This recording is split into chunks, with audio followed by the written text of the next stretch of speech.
India would have hoped that Prime Minister Modi's friendship with Donald Trump would help in the trade negotiations. But just ahead of the August 1st deadline, President Trump has come out to impose a hefty 25% tariff on India, citing high import duties and what he calls obnoxious non-monetary trade barriers.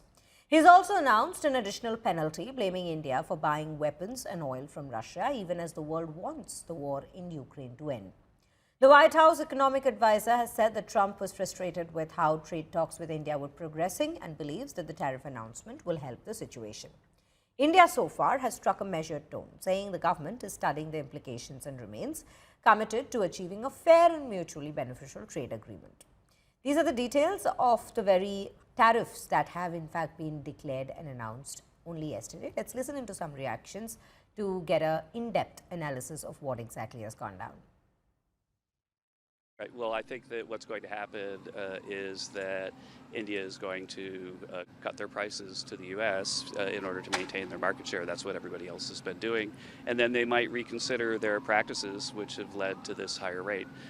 And over time, I would guess that Indian firms will be onshoring production in the U.S. and Indians might even open their markets more to us so that we reconsider a future trade deal.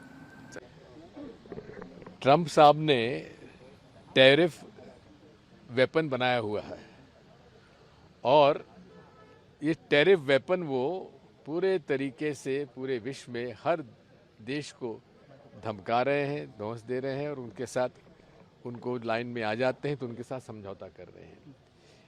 ये माननीय मोदी जी को इस बात को समझना चाहिए कि ASEAN countries के अंतर्गत सबसे ज़्यादा भारत पर वो टैरिफ उन्होंने लगाया है। वो तो उनके मित्र हैं, उनसे उन पर चर्चा करनी चाहिए उनको। हमें लगा कि शायद ट्रेड डील से डरे हुए हैं इसलिए नहीं बोल रहे, ये लो ट्रेड डील भी आ गई। तो भाई खाया पिया कुछ नहीं, गिलास थोड़ा 12 आना, ये हालत हमारे देश की कर दी इन्होंने। ये कौन सी विदेश नीति है? आप डॉक्टर मनमोहन सिंह के वक्त को देखिए, न्यूक्लियर वेवर हम लाए, कोई टैरिफ, कोई ऐसा कोई कंट्रोवर्सी नहीं होने दी। अब लोगों को याद आता है कि डॉक्टर मनमोहन सिंह ने जो कहा था कि इतिहास मुझे अच्छी तरह से याद रखेगा, वाकई अच्छी तरह से याद रखा। ये वैसा भारत नहीं है यूपीए सरकार का जहां अमेरिका के राष्ट्रपति के पीछे पीछे देश के प्रधानमंत्री घूमते थे। यहाँ बराबरी के लेवल पर बात होती है, दोनों देशों के इंटरेस्ट को ध्यान में रखते हुए निर्णय लिए जाते हैं। और आपको जान के ताज्जुब होगा राहुल गांधी जी, प्रेसिडेंट ट्रंप ने दुनिया के तमाम बड़े देशों से ट्रेड डील कर ली, पर भारत से अभी तक डिस्कशन और नेगोशिएशन चल रहा है।